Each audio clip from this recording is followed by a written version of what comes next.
जो है वहां से उनको स्वास्थ्य लाभ मिल रहा है। बाकी तो छोड़िए, जो अच्छे अच्छे लोग हैं, जो जिनके पास पेइंग पावर भी है, वो भी मोहल्ला क्लिनिक में जाते हैं, उपचार करवाते हैं, दवाइयां लेते हैं।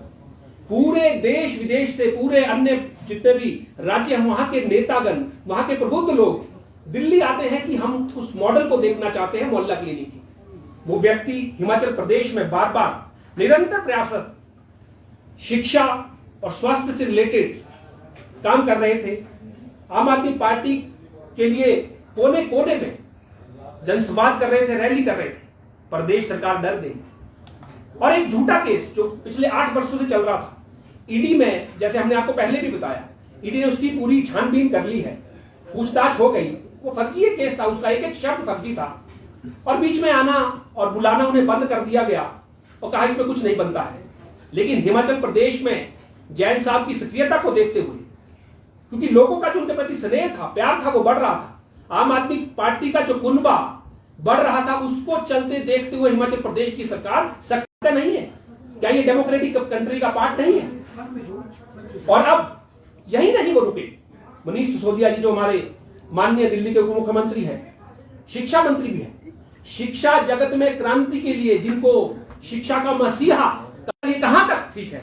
मैं आपसे पूछना चाहता हूं, आपके माध्यम से पूछना चाहता हूं, आपके लोगों के, आपके नेताओं के ऊपर इतने भ्रष्टम आरोप हैं, तो है नहीं कि वो राजनीति में आ जाए और आज उन्होंने एम्पायर खड़ा कर दिया।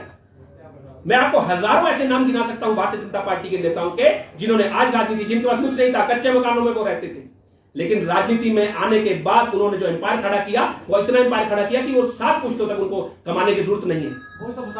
हमें आपको उनका कारोबार है, उसको संभालने के लिए अन्य लोग लगे हुए हैं। वो किस तरीके से कंपनी को आगे ले जा रहे हैं, किस तरीके का बढ़ावा दे रहे हैं, इसमें राजनीति को कहां तक जोड़ना तर्कसंगत है और राजनीति से इसमें क्या प्रेरित होने वाला है?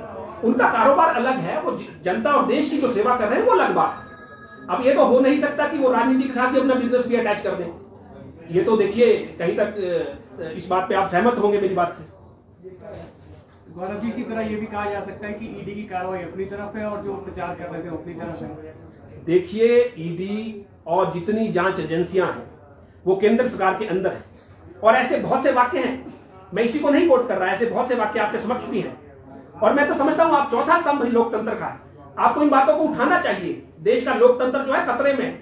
इस तरीके से जो व्यक्ति कार्य करेगा और केंद्र के खिलाफ आवाज उठाएगा, बड़े नेता के, चाहे प्रधानमंत्री को, उनके आवाज जब उठाएगा उनके खिलाफ, तो क्या उसे आप जेलों की सलाखों के अंदर डालोगे? उन्हें डराओगे, धमकाओगे कि हम तुम्हारे केस खोल देंगे?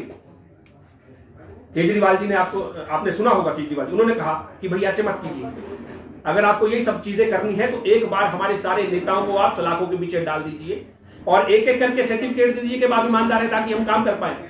हमारे काम में बाधा बन रही है। जज्बा देखिए आप, नेता अंदर जाने से और झूठे केसों से नहीं डर रहा है। नेता इसलिए परेशान है कि जिस कार्य के लिए हम काम करना चाहते हैं, जज्बे से काम करना चाहते हैं, वो बाधित हो रहा है और कहीं ना कहीं ये सारी चीजें खलल हो रही है काम में। वो अच्छा काम करना चाहते हैं, प्रयास करना चाहते हैं, अन्य प्रदेशों में भी अच्छा कार्य करना चाहते हैं, लेकिन इस प्रकार के जो कृत्य हैं केंद्र शासित सरकार के, उस प्रकार से तो नेचुरल सी बात है ना, कोई भी आदमी डिस्टर्ब होगा और डिस्टर्ब होगा तो काम में बाधाएं आएंगी, काम नहीं हो पाएगा। गौरव जी, केंद्र सरकार 8 साल मना रही है, जश्न के जो उनके पूरे हो चुके हैं। हिमाचल प्रदेश में भी इसकी शुरुआत हो चुकी है, किस तरीके से देखें? क्या हिमाचल प्रदेश में जश्न मनाने का है? देखिए, हमने कहा है कि जो 8 वर्ष का जो कार्यक्रम मोदी सरकार ने शिमला में किया, वो फुल वेस्टेज ऑफ मनी था।